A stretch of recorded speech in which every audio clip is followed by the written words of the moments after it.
राम राजा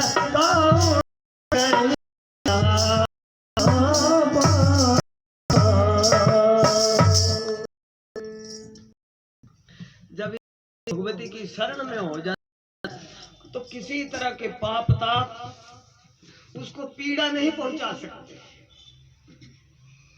क्योंकि महामाया का नाम ही ऐसा है, उनका गुणगान ही ऐसा है कि ये जीव सब संकटों से मुक्त हो जाता है। देखिए सत्संग प्रेमियों, अनेक प्रकार के रूप है माता जी के, जैसे महाकाली, महालक्ष्मी, महासरस्वती आदि, और भी देखो आप, जैसे मनसा देवी हैं, सुरभि माता है, सुरभि जो हो आदि गौ सुरभि हैं, गौओं की आदि माता का नाम सुरभि है। एक बार क्या हुआ, भगवान श्री कृष्ण जी गोलोक धाम में विराजमान थे और सहसा उनके दूध पीने की इच्छा जागृत हो गई, और उनके दक्षिण भाग से एक दिव्या गौ बछड़े सहित उत्पन्न हो गई कि जिसका नाम आदि गौसुर भी रखा गया। श्री दामा ने एक श्रेष्ठ सोने के पात्र में उसके दूध को निकाला। वह दूध अमृतमय था, आयु और बल को बढ़ाने वाला था, बुद्धि को तीव्र करने वाला था। ऐसे पवित्र और विशेष दूध को भगवान जी ने पान किया और तृप्त हो गए। जय हो। ये महामाया जगदम्बा ही सुरभि के रूप में गोलोक धाम में प्रकट हुई। बोलो अम्बे जगदम्बे महारानी की जय हो। आदि गौ सुरभि देवये नमः, ओम सुरभि देवये नमः, ओम हरिं सुरभि देवये नमः। इस तरह के कई तरह के इन पवित्र जो धेनु है, गौ माता है, उसके पूजा करने के मंत्र हैं। देखिए मैंने आपको पहले भी बताया कि ये जितनी भी गौएं हैं ये आदि गौ सुरभि का स्वरूप है, ये उनकी संतान है, ये हमारी माता के रूप में यहाँ विद्यमान है मृत्यु लोक के बीच में। तो इनकी वृद्धि के लिए क्या करना चाहिए कि जहाँ गौएं बांधी जाती हों वहाँ शुद्धि पवित्रता रखनी चाहिए। जूठा जो उचिष्ट जो है, उचिष्टता जूठन वहां पर नहीं रखनी चाहिए, और झाड़ू नहीं रखना चाहिए, और बत्ता या मुंगर वगैरह नहीं रखना चाहिए। गौओं की वृद्धि के लिए उन्हें जोत दिखानी चाहिए, ऐसा करना चाहिए। तो देखिए सत्संग प्रेमियों, और देवी गायत्री जो है कि जिनकी उपासना तो सारा संसार ही करता है, जिसका यज्ञोपवीत संस्कार हो, जिसने शिखा सूत्र रखा हो, उसका नाम द्विज होता है। वो इन गायत्री मां की उपासना कर सकते हैं। देखिए सत्संग प्रेमियों, 3 प्रकार की संध्या है, सुबह, दोपहर को और शाम को। सुबह जो है सूर्योदय से पहले, और दोपहर को 12 बजे के समय, और शाम को सूर्यास्त से पहले। इसका नाम त्रिकाल संध्या है। और एक चौथी संध्या और भी है जिसका नाम तुरीय संध्या है, जो रात के 12 बजे के समय होती है, जिसको योगी वगैरह लोग जो वो करते रहते हैं। देखिए हमने संतों से सुना है कि रात्रि के 11 बजे करके 1 बजे तक जो भगवान का भजन करता है, राम राम कहता है, कृष्ण कृष्ण कहता है, भगवती का नाम लेता है, जो भी इष्ट हो उसका नाम लेता है, तो उसको मरणकालिक पीड़ा नहीं होती है, मूर्छा नहीं आती है। मरणकालिक मूर्छा नहीं उसको आती है। वो किस तरह से अपने प्राण रूपी धन को देता है, जिस तरह से हम होश आवास में अपनी धन संपत्ति किसी दूसरे के हाथ में सौंप देते हैं, उसी तरह से वह अपने प्राण रूपी धन को त्याग देता है। बोलो अम्बे जगदम्बे महारानी की जय हो। देखिए सत्संग प्रेमियों, इस गायत्री मंत्र में बहुत शक्ति है।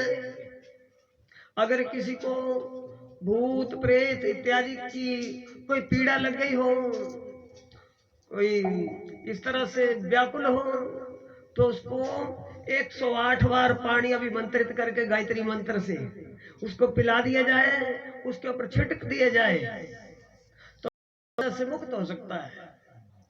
इस तरह से अगर निरंतर किया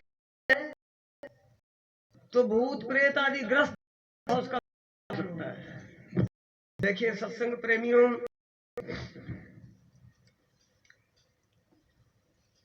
गायत्री मंत्र की भी विशेष महिमा है।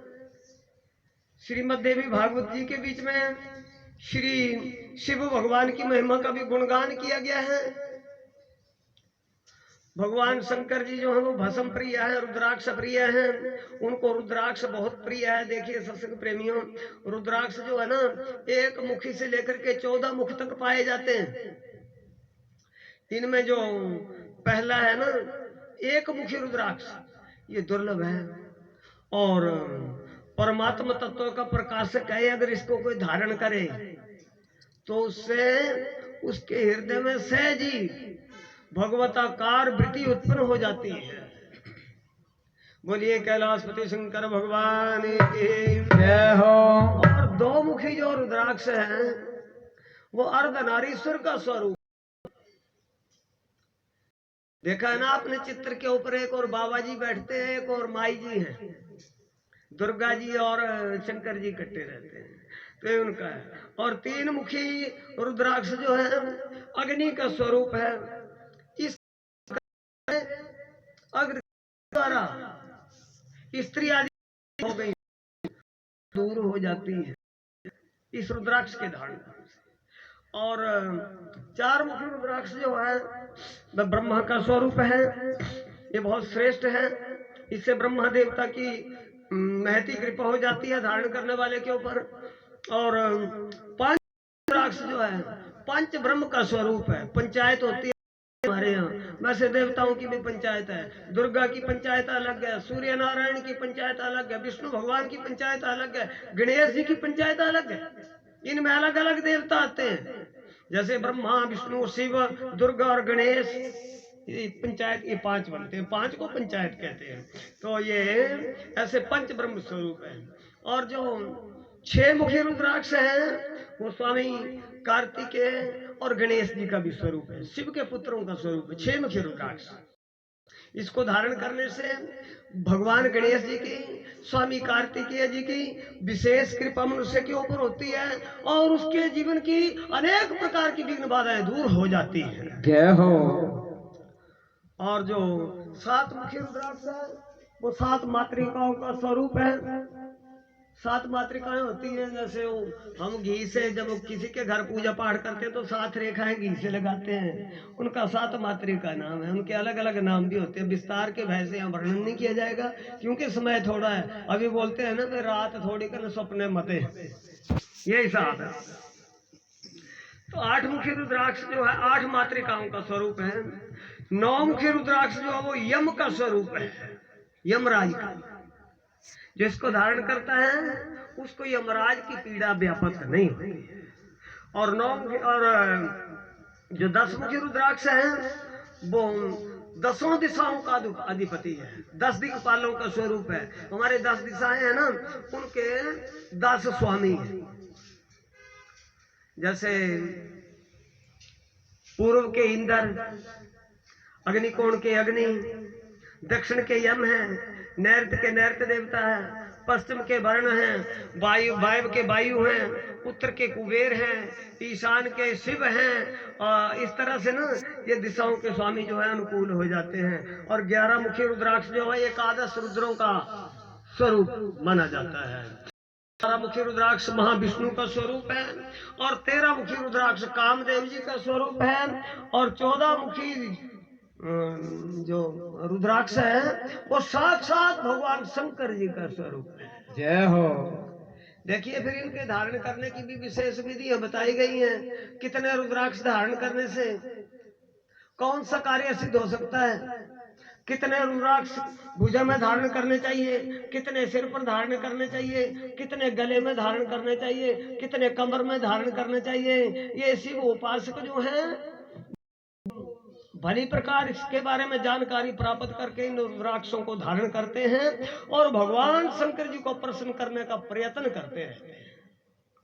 पर एक विशेष बात है, हमने देवी भागवत में ऐसा पढ़ा है कि रुद्राक्ष धारण करने से लाभ तो होता है, पर रुद्राक्ष धारण करने वाले को एक सावधानी रखनी चाहिए कि रुद्राक्ष धारण करने वाले को मांस, मदिरा, लहसुन, प्याज, लसूड़ा इत्यादि जो है इसका त्याग करना चाहिए। अगर ये त्याग न कर सके तो इसको धारण नहीं करना चाहिए, क्योंकि ये भी धारण करो और खान पान भी नहीं सुधारो तो क्या होगा, शास्त्र की अवज्ञा होगी, जिस अर्थ से अनर्थ हो जाएगा, लाभ की बजाय हानि पहुंचने का भी भय रहेगा। तो संग प्रेमियों, इन रुद्राक्षों को कब धारण कर सकते हैं, इनके धारण करने की कौन सी शुभ बेला है? ग्रहण के समय अगर धारण किया जाए तो बहुत बढ़िया है।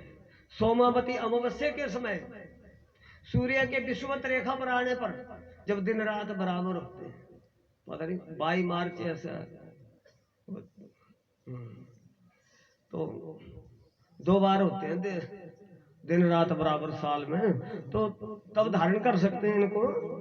तो उत्तरायण और दक्षिणायन के समय जब सूर्य उत्तरायण होता है जिस दिन, उस दिन, और जिस दिन दक्षिणायन होता है उस दिन, वैसे तो कभी भी धारण कर लो, लेकिन जो मैं विशेष बातें बता रहा हूँ उस समय अगर धारण किया जाए तो अधिक लाभ।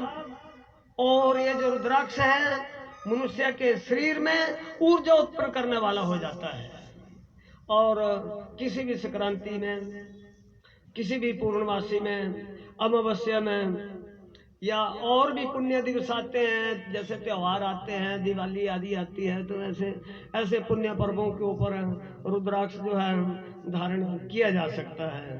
बोलो अम्बे जगदम्बे महारानी की जय हो। जिसके गले में रुद्राक्ष हो, जिसके मस्तक के ऊपर भस्म का तिलक हो, जिसके मुख में ओम नमः शिवाय ये मंत्र हो, ऐसे व्यक्ति का अगर आपको दर्शन होता है तो उस व्यक्ति में और साक्षात भगवान शंकर में कोई अंतर नहीं है। जय हो। एक ही रूप है। जो ऐसे व्यक्ति को प्रणाम करता है, उसके चरणों की वंदना करता है, तो उसके ऊपर साक्षात भगवान शंकर संतुष्ट होते हैं, उसके ऊपर विशेष कृपा करते हैं। देखिए सत्संग प्रेमियों, महामाई जगदम्बा की और शंकर भगवान जी की उपासना से मनुष्य जो है उसका जन्म और जीवन सफल हो जाता है। भगवान शंकर की उपासना आप पार्थिव मिट्टी का कहते हैं, मिट्टी का बनाना विषय है, उसको जान करके ही शिव की पूजा मिट्टी के शिवलिंग में करनी चाहिए। इससे बड़ा नहीं होना चाहिए। अंगूठे का जो पोर हुआ है इतना ही शिवलिंग अंदर पूजा के लिए रखा जाना चाहिए, इससे बड़ा हो तो फिर उसको अंदर नहीं रख सकते। इतना उस मिट्टी को, जो मिट्टी है ना शिवलिंग बनाने के लिए, वो पीपल के नीचे की हो, गौशाला की हो, नदी संगम की हो, तीर्थ की हो, बिल्व वृक्ष के नीचे की हो, मंदिर के आगे की हो, गौशाला की, तो ये इन मिट्टियों से, इन जगहों की मिट्टी ला करके उसको अच्छी तरह से कूट छान करके साफ करें और ओम नमः शिवाय इस मंत्र का उच्चारण करते हुए भली प्रकार से पहले एक जलेरी का निर्माण करें, जैसे दीवा होता है उस तरह की, बीच में शिवलिंग रखें और उसको गर्म करके फिर घी लगाए, ताकि वो आपकी पूजा से, जलदान आदि से पिघले ना, गले ना, टूटे ना। उसके बाद ओम नमः शिवाय बोल करके उसकी प्राण प्रतिष्ठा करें। समय अनुसार जो सामग्रियां उपलब्ध हो उनसे शंकर भगवान जी की पूजा करें, समय याचना करें। तो इस तरह से वे भगवान शंकर मनोवांछित फल को प्रदान करते हैं। ऋषियों के द्वारा स्थापित शिवलिंग मनुष्यों के द्वारा शिवलिंग, देवताओं के द्वारा स्थापित शिवलिंग अथवा स्वयं भू जो अपने आप प्रकट शिवलिंग है, किसी में भी जहां भी समय के अनुसार जिस जगह के ऊपर शिव की पूजा करने की सुविधा हो, उसी जगह के ऊपर भगवान शंकर की पूजा जो है कर लेनी चाहिए। भगवान शंकर जी की पूजा में आलस्य नहीं करना चाहिए। देखिए सत्संग प्रेमियों, इसी तरह से जगदम्बा जी की भी पूजा है। माँ जगदम्बा की पूजा, अगर आपको मूर्ति नहीं मिलती है माता की, तो भी आपको बताते हैं कि माता जी की पूजा शालिग्राम शिला में भी कर सकते हैं। शालिग्राम शिला में सारे देवताओं की पूजा हो जाती है। और अगर शालिग्राम शिला ना हो तो कलश के ऊपर भी हो जाती है माँ की पूजा। जो आप कलश स्थापित करते हैं वो माँ का ही तो स्वरूप है, उसके ऊपर भी आप पूजा करके ध्यान कर सकते हैं माँ जी का। और यंत्र के एक दुर्गा यंत्र भी होता है, वो भी माँ का स्वरूप है, उसके ऊपर भी माँ जी की पूजा हो सकती है। और अगर प्रतिमा माँ की रखी हो किसी ने, उसके ऊपर भी माँ की पूजा हो सकती है। और बाणलिंग, बाणलिंग कहते हैं नर्मदेश्वर, जो नर्मदा नदी से निकलते हैं शिवलिंग, उस पर भी माँ की पूजा हो सकती है। देखिए सत्संग प्रेमियों, जो नर्मदा नदी है ये मेकल पर्वत से निकलती है, तो इसमें आधे तोड़े से लेकर के 80 मन तक के शिवलिंग पाए जाते हैं। एक